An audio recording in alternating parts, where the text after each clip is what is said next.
ثا حا خا دال زال زا سین شین صاد ضاد ظا غین فا واو ہا یا۔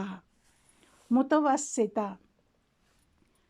شدیدہ اور رخوہ کے درمیان ایک صفت متوسطہ ہے۔ اس میں آواز نہ تو پوری طرح بند ہوتی ہے اور نہ ہی پوری طرح جاری رہتی ہے۔ اس میں 5 حروف شامل ہیں: را، عین، لام، میم، نون۔ ان کے مجموعہ کو لن عمر کہتے ہیں۔ یعنی متوسطہ وہ حروف ہیں جو درمیانی درجے کے حروف ہیں۔ اس میں نہ پوری طرح آواز بند ہوتی ہے اور نہ پوری طرح جاری رہتی ہے۔ نمبر 5، استعلاء۔ استعلاء کا مطلب ہے بلندی چاہنا۔ جن حروف میں استعلاء پایا جاتا ہے انہیں حروف مستعلیہ کہتے ہیں۔ ان کی ادائیگی میں زبان تالو سے لگتی ہے اور آواز موٹی ہو جاتی ہے۔ حروف مستعلیہ یہ ہیں: خا، صاد، ضاد، غین، طا، قاف۔ اس کے مجموعہ کو خصہ، ضاغطن اور قز کہتے ہیں۔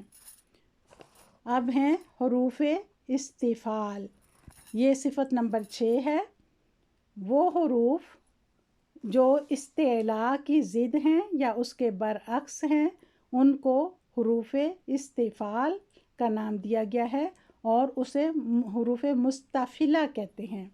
ان کی صفت استفعال ہے اور ان حروف کو حروف مستفعلہ کہتے ہیں۔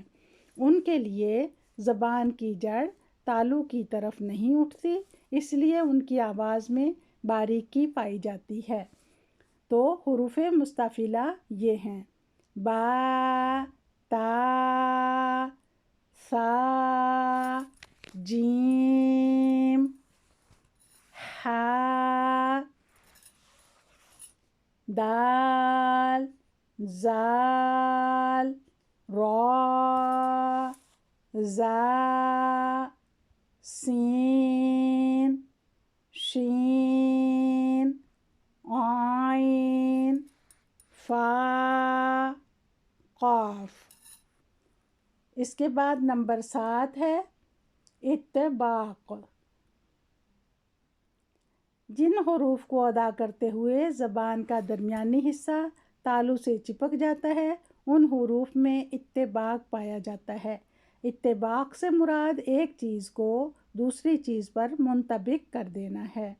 اس میں 4 حروف پائے جاتے ہیں: صاد، ضاد، طا، ظا۔ ان حروف کو حروف مطبقہ کہتے ہیں۔ نمبر 8، 8ویں صفت انفتاح ہے۔ یہ اطباق کی ضد ہے، یعنی اطباق کی برعکس ہے، یعنی ان کی ادائیگی میں زبان کا درمیانی حصہ اوپر تالو کی جانب نہیں اٹھتا۔ انہیں حروف منفتحہ کہتے ہیں۔ حروف مطبقہ 24 ہیں اور حروف منفتحہ جو ہیں وہ باقی حروف جو ہیں حروف منفتحہ ہیں۔ اطباق میں ہم نے بتایا ہے کہ 4 حروف ہیں، تو ان 4 کے علاوہ باقی تمام حروف جو ہیں وہ حروف منفتحہ کہلاتے ہیں۔ تو اس میں کون سے شامل ہیں؟ با، تا، سا، جیم، ہا، خا، دال زال را زا سین شین عین غین فا قاف اور کاف وہ حروف. اچھا اب ہیں حروف اذلاق. اذلاق ذولق سے نکلا ہے. وہ حروف جو ہونٹوں یا زبان کی نوک سے آسانی سے ادا ہوتے ہوں انہیں حروف مزلقہ کہتے ہیں. یہ کل 6 حروف ہیں. ان میں فصاحت پائی جاتی ہے. 3 حروف تو حروف شفویہ میں سے ہیں یعنی با فا اور میم، اور 3 حروف حروف طرفیہ میں سے ہیں یعنی لام را اور نون. ان کو حروف ذولقیہ بھی کہتے ہیں. نمبر 10 اسمات. یہ اذلاق کی ضد ہے. اذلاق میں زبان کی فصاحت اور تیزی پائی جاتی ہے جبکہ اسمات میں خاموشی پائی جاتی ہے. حروف مزلقہ کے علاوہ باقی تمام حروف مصمتہ ہیں جس میں تا سا جیم ہا خا دال زال زا سین شین صاد ضاد طا ظا عین غین قاف کاف واو ہا حمزہ اور یا شامل ہیں. حروف صفیریہ. صفیر کے معنی سیٹی کے ہیں یعنی وہ حروف جن کی ادائیگی میں سیٹی کی سی آواز نکلتی ہے انہیں حروف صفیریہ کہتے ہیں. یہ کل 3 حروف ہیں زا سین صاد. نمبر 12 قلقلہ. اس کے معنی ہے حرکت دینا. اس سے مراد حروف کو اپنے مخرج سے نکالتے وقت جنبش دینا ہے، اپنی جگہ سے فوراً جنبش دے دینی ہے. حروف قلقلہ قرآن پاک میں 5 ہیں. ان کے مجموعہ کو قطب جد کہتے ہیں یعنی قاف طا با جیم دال. اس کے بارے میں انشاءاللہ بعد میں تفصیل سے بھی پڑھیں گے. نمبر 13 لین. لین کے معنی نرمی کے ہیں یعنی مخرج سے آواز نرمی کے ساتھ نکالی جائے. یہ 2 حروف ہیں یا ساکن اور واو ساکن.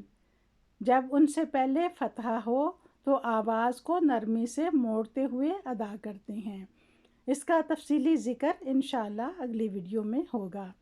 اس کی مثال ہے بائت یوم شعی. نمبر 14 انحراف. انحراف کا مطلب ہے ایک طرف ہو جانا.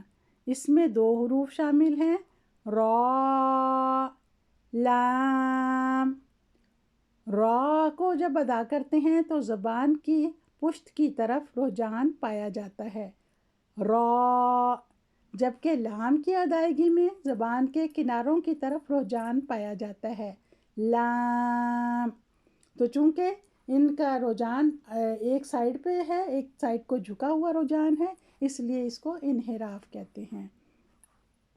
نمبر 15 تکریر. اس کا مطلب تکرار کرنا یا بار بار دہرانا ہے. اس سے بچنا چاہیے. یہ حرف را میں پایا جاتا ہے. اس حرف کو بڑے احتیاط سے ادا کرنا چاہیے. جیسے کہ فرعون، تو بعض دفعہ را کو اگر صحیح سے نہ ادا کیا جائے تو پھر اس طرح اس را کی تکرار شروع ہو جاتی ہے، تو اس سے بچنا چاہیے. اس کے بعد نمبر 16 ہے تفشی۔ تفشی اس کا معنی ہے پھیل جانا۔ یہ صفت صرف شین میں پائی جاتی ہے۔ جب شین کو ادا کرتے ہیں تو اس میں آواز پورے منہ میں پھیل جاتی ہے، شین، اس لیے اسے تفشی کہتے ہیں۔ نمبر 17 استطالہ، اس سے مراد لمبا کرنا ہے۔ یہ صفت صرف ضاد میں پائی جاتی ہے۔ ضاد کی ادائیگی میں آواز شروع سے لے کر آخر تک پھیل جاتی ہے۔ مخرج طویل ہونے کی وجہ سے آواز لمبی ہو جاتی ہے، اس لیے اس کو استطالہ کہتے ہیں۔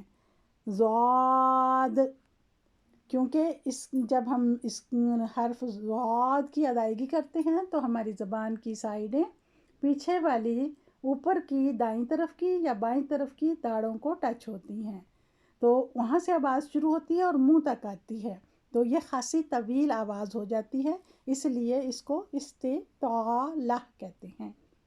ان صفات الحروف کو جاننا اس لیے بھی ضروری ہے کہ ہم حروف کو ان کے مخرج سے ان کی تمام صفات کے ساتھ نکال کر بہتر طور پر ادا کر سکتے ہیں۔ اس ویڈیو میں صرف اتنا ہی۔ اگلی ویڈیو میں انشاءاللہ تعالی ہم حرف ضاد کی ادائیگی بتائیں گے کہ حرف ضاد کو احسن طور پر کس طرح پڑھ سکتے ہیں، کیونکہ لوگ اس کو دو طرح پڑھتے ہیں، کوئی اس کو ضاد پڑھتا ہے اور کوئی اس کو ضاد پڑھتا ہے۔ عربی میں بھی یہ دونوں طرح رائج ہے اور پاک و ہند میں بھی یہ دونوں طرح رائج ہے۔ اب ہم انشاءاللہ اس حرف کی تمام خصوصیات کو مد نظر رکھتے ہوئے اگلی دفعہ آپ کو بتائیں گے کہ حرف ضاد کو درست طریقے پر کیسے پڑھا جا سکتا ہے۔ اوکے، اب اجازت دیجیے۔ سبحان اللہ و بحمدہ، سبحان اللہ العظیم، اللہم صلی علی محمد و آل محمد، الحمد للہ رب العالمین، عدد خلقہ، رضا نفسہ، وزنۃ عرشہ، مداد کلماتہ۔ السلام علیکم ورحمۃ اللہ وبرکاتہ۔